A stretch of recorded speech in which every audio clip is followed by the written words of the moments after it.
A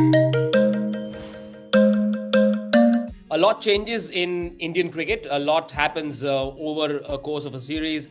But Kuldeep Yadav, has he done enough in this first test match for him to retain his spot in the 11 in those test matches at home against Australia?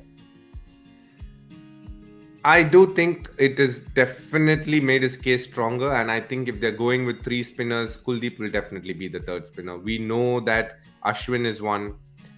Jadeja, if he's fit, will be the other. It'll gonna be a toss-up between Aksar and Kuldeep, and they will decide whether they want a finger spinner or a wrist spinner. I mean, if they do opt for the wrist spinner, there is no doubt Kuldeep is the one. So it'll be the combination of the 11 that he chooses, which the Indian team will be choosing. But for the moment, Kuldeep is the front runner because of his ability to use the turn in both ways, which could trouble the Aussie batsman. The last time he played in Dharamshala, he got 4 wickets against Australia. So, he's got a fifer in Sydney. We know his credentials. So there is a great chance that in the Australian Test series that he could be part of the 11. We will be playing 2 medium pacers and 3 spinners, I reckon, in most of the grounds.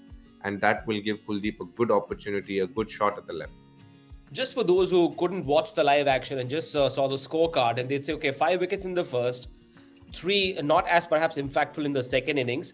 How do things change for a wrist spinner when the track is slowing down? Is there a science behind it?